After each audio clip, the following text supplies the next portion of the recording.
Magandang araw mga bata! Ako si Ma'am Regine, ang teacher mo sa math. Sa video na ito ay ating bibigyang kasagutan ang katanungan ng ating mga grade 7 na mag-aaral. Paano ko nga bang sasagutan ang mga learning tasks sa module? Ito ang ating module for quarter 2 ng Mathematics grade 7. This is an SLM or self-learning module. What is a self-learning module? It is designed to provide information, activities, and new learning that the learners need to work on. As a learner, it will help you attain the prescribed grade-level knowledge, skills, attitude, and values at your own pace outside the normal classroom setting. Ano ang kaibahan ng ating module for quarter 2 mula doon sa module natin for quarter 1? Ang module na ito for quarter 2 ay naglalaman ng pivot assessment card for learners na matatagpuan sa page 38 na naglalaman ng personal assessment on learners' level of performance. Ito ang pivot assessment card for learners. Meron itong mga instructions at ito yung mga i-input natin na symbols dito sa mga patlang sa LP or level of performance. Discuss natin isa-isa. This is the distribution of learning tasks per week for quarter 2. Mula sa week 1, sa ilalim nito meron tayong learning task 1 to 8.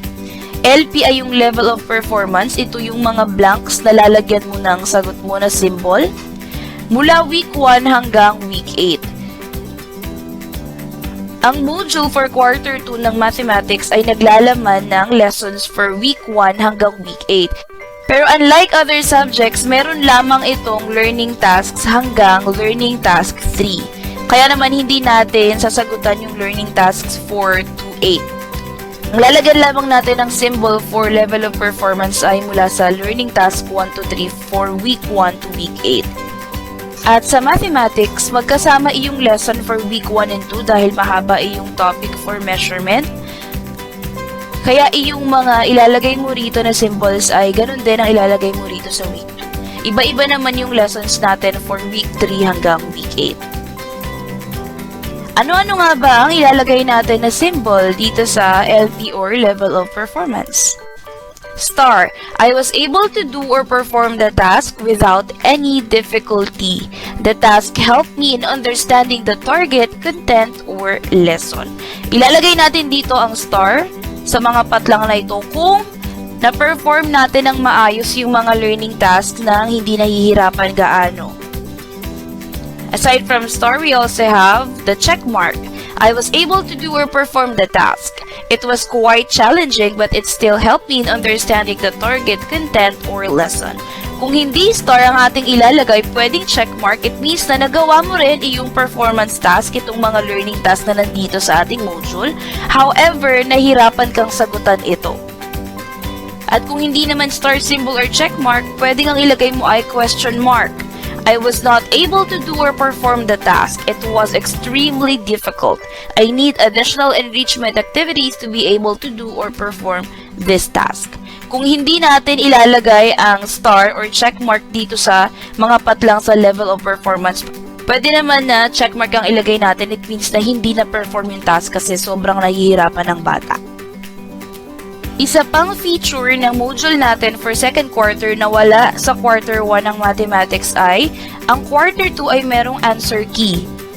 Ito ay makikita natin sa page 39. Dahil ito ay self-learning module, it is expected that the learners will be learning from the module. Babasahin nila yung content and then sasagutan nila yung mga performance task. After nilang magsagot ay sila din yung mag-a-assess sa sarili nila. Sila yung mag-check ng kanilang sagot kaya merong sagot sa likod.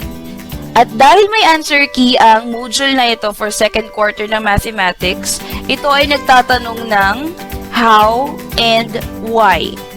So instead of just giving out the answers, you will be asked how. Paano mo nakuha yung sagot? How did you arrive with the answer? How? Show your solution.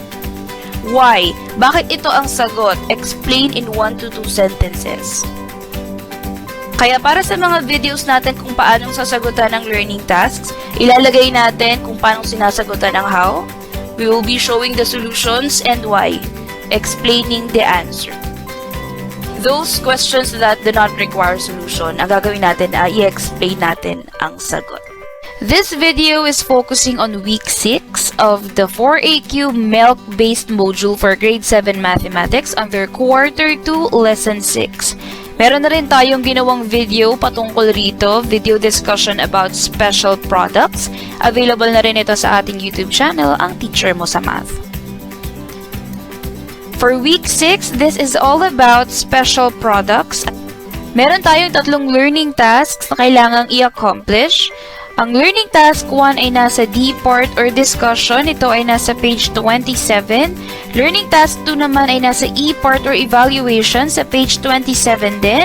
At ang learning task 3 ay nasa A part or assessment sa page 27 din.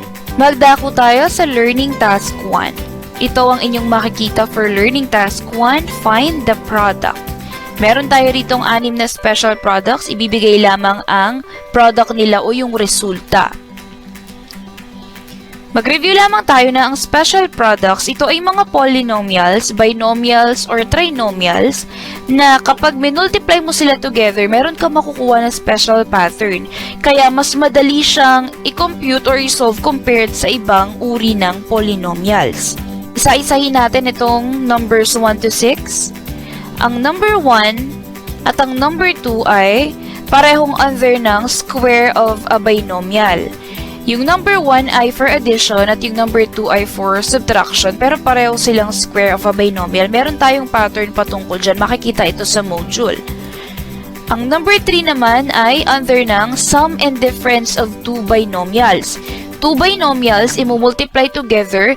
Una ay yung sum or addition at yung pangalawa ay yung kanilang difference using operation na subtraction. Meron din tayong pattern patungkol dito. Ang number 4 naman at ang number 5 ay parehong under ng cube of a binomial. Isa para sa addition at isa para sa subtraction.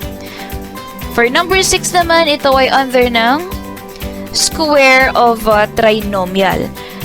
Itong mga general patterns nitong mga special products na ito ay makikita nyo sa module.